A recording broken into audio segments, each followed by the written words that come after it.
Hey everybody, it's Alika Lifty, and today let's brew our Ethiopia Demeka Becha wash process coffee as a filter offering. Today we're going to brew a Hario V60. Pretty straightforward recipe, you've seen this ratio before. 25 grams of coffee, 400 grams of water, and this is ground medium fine. It is 12 on a Brazza Encore. It is 22 clicks on your Commandante C40.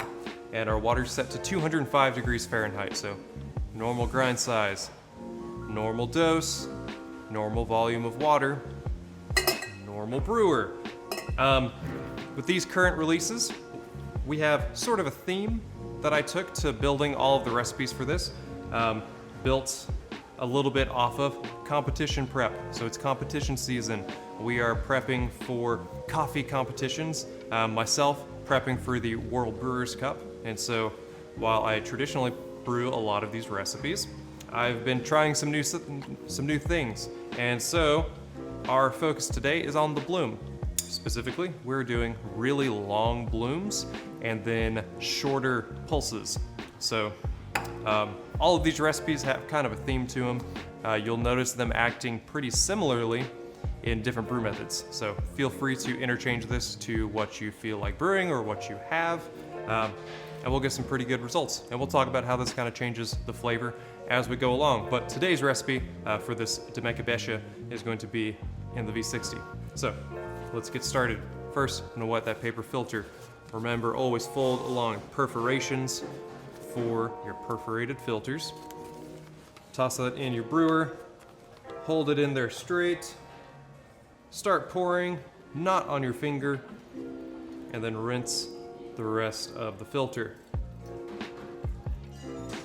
And I go until that paper scent starts to lessen. So dump all your water. Should feel some heat on that V60 as well. Let's dose our coffee. Shake it flat. And I have also got myself a borosilicate stir stick. You can use a chopstick, back end of a fork, something small that's not going to add a ton of agitation to this coffee. Let's turn on our scale, get our timer ready to go, and let's brew. First things first, I'm going to bloom 50 grams of water. Touch all of that coffee, and then use that stir stick. See those bubbles rising up? Poke right in there was an air pocket. Work your way around. Fully saturate this. And we're gonna bloom this for a really long time. We're gonna bloom this for a full minute. So this minute time, we have not a ton of water, so we aren't changing the concentration too much, but instead, all this extended time in our water is allowing these grounds to fully saturate, which means those flavor compounds are starting to dissolve. And then once I pour this next set of water, it's going to start to extract, to pull into that water flowing through. And so we get a faster extraction rate at these next stages, which hopefully keeps us from spending too much time extracting our off flavors. So here at 1 minute, punch it heavy in the middle, and I'm going to pour this all the way up to 250 grams total.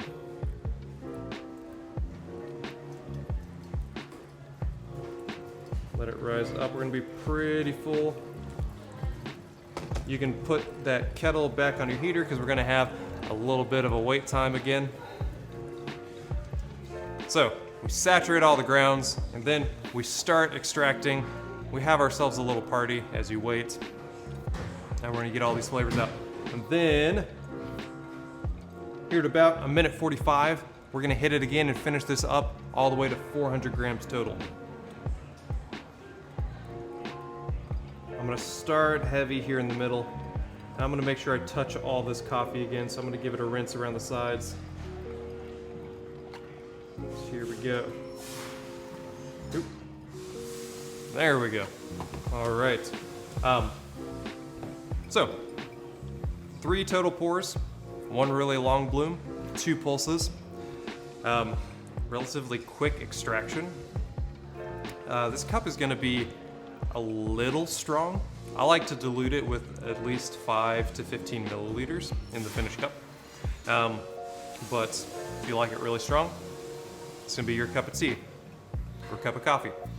If we grind too coarse and let this brew too quickly, we're gonna be just a little bit tart and not have a ton of sweetness that is going to balance that acidity.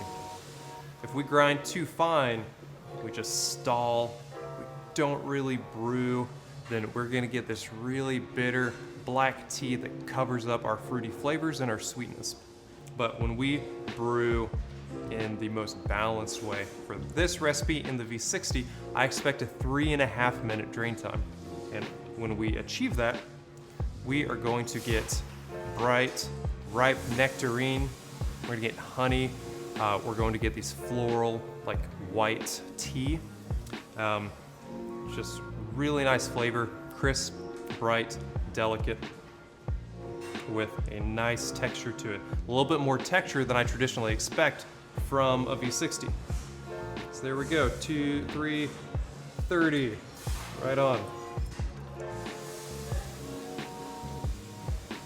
Now you may notice this coffee a little bit lighter in color, even visually, than the Ethiopia Worka, which was our last really washed Ethiopian coffee.